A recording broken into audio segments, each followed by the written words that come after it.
एक बार की बात है। एक बड़ा सा जहाज तूफान की वजह से डूब गया। उस जहाज में जितने भी लोग थे वो भी जहाज के साथ डूब गए, एक आदमी को छोड़कर। वो आदमी वहां से बच निकला और एक सुनसान आइलैंड पर जाकर बेहोश हो गया।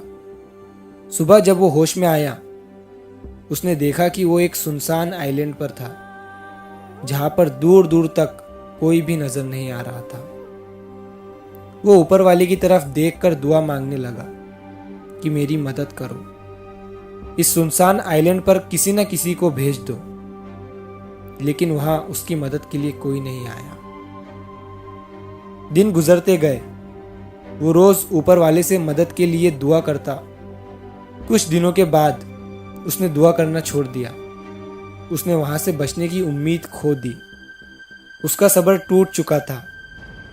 तभी उसने लकड़ियां इकट्ठा की और उनसे एक टेंट बनाया। उसने नारियल के झाड़ से बहुत सारे नारियल तोड़े और खाने के लिए मछलियां पकड़ने लगा। 15 से 20 दिन गुजर चुके थे। उस आदमी ने वहां से निकलने की पूरी उम्मीद खो दी थी। इसीलिए उसने तकरीबन 20 दिन की मेहनत के बाद वहीं पर लकड़ियों का एक घर बना लिया था। एक दिन जब वो जंगल में नारियल तोड़ने के लिए गया और वापस आया, तो उसने देखा कि उसने जो घर बनाया था उसमें आग लग गई थी और वो पूरी तरह से जलकर राख हो गया। तभी उसने ऊपर वाले की तरफ देखा और कहने लगा कि मैंने आपसे मदद मांगी तो आपने मेरी मदद नहीं की। जब मैंने रहने के लिए घर बनाया तो आपने उसे भी जला दिया। वो आदमी सारी रात ऊपर वाले को कोसता रहा और वहीं सो गया। जब वो सुबह उठा तो उसने देखा कि एक बहुत बड़ा जहाज उस आइलैंड के किनारे पर खड़ा हुआ है। वो ये देखकर बहुत खुश हो गया और तुरंत जहाज पर चढ़ गया।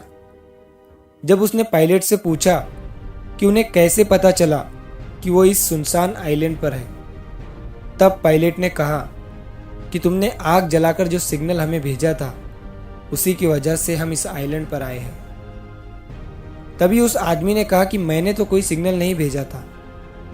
तभी वो सोचने लगा और उसे याद आया कि रात में जो उसका टेंट जल गया था, जो उसने घर बनाया था जो जल चुका था, शायद उसी की वजह से ये लोग यहाँ पर आए हैं। तभी वो आदमी ऊपर देखकर खुशी से चिल्लाने लगा।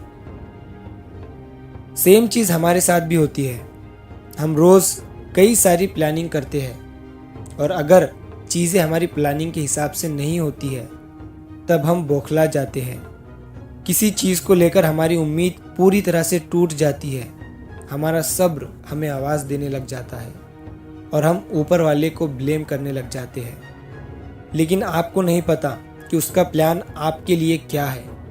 आप उसका अंदाजा भी नहीं लगा सकते। वो लाखों करोड़ों लोगों की जिंदगी चलाता है। उसे सब पता है कि कब किसे क्या देना चाहिए और किसे क्या नहीं देना चाहिए। जब भी आपकी लाइफ में बुरा हो रहा हो, जब चीज़ें आपके हिसाब से नहीं हो रही हो, तब उस पर भरोसा रखना। उसके पास ज़रूर आपके लिए कोई प्लान है। वो दूसरा दरवाज़ा खोले बिना पहला दरवाज़ा बंद नहीं करता। तो कभी भी उम्मीद मत छोड़ना।